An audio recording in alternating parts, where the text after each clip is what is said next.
Meron ka bang tindahan or meron ka bang business at tumatanggap ka ng e-payment? So meron tayo dito guys sa mini QR code standee. So ano siya guys, may kasama na siyang wooden base. Ayan. So pwede naman QR code standee lang.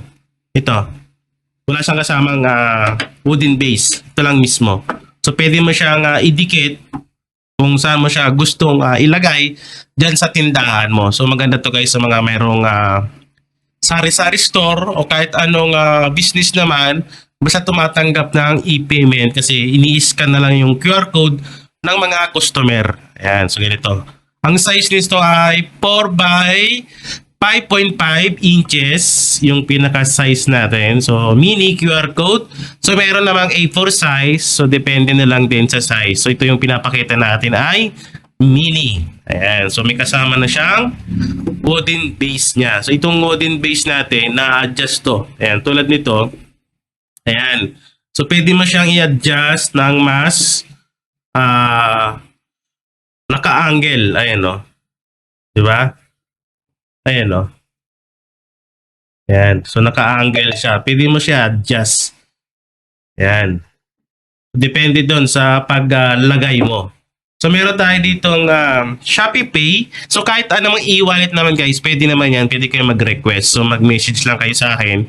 At i-layout natin yan. So, kasama na yung bayad sa layout natin. So, libre na yung layout natin. So, papalitan lang naman kasi natin ang QR code yan. So, mangyayari yan, mag-send ka lang ng QR code nyo, ganito. Tapos, ilalagay natin sa pinaka-layout niya. Tulad nitong Shopee Pay. Ayan. Meron din tayong Mary Bank. Ito yung C-Bank dati. So, naging Mary Bank na siya. Ayan. So, meron din tayong GCash. At meron din tayong Maya. So madami naman yan. Meron pa nga yung Palawan Pay, yung Good Time Me Bank, tapos yung BDO, BPI. Depende sa inyo guys kung ano yung ginagamit nyo. So pwede naman yan.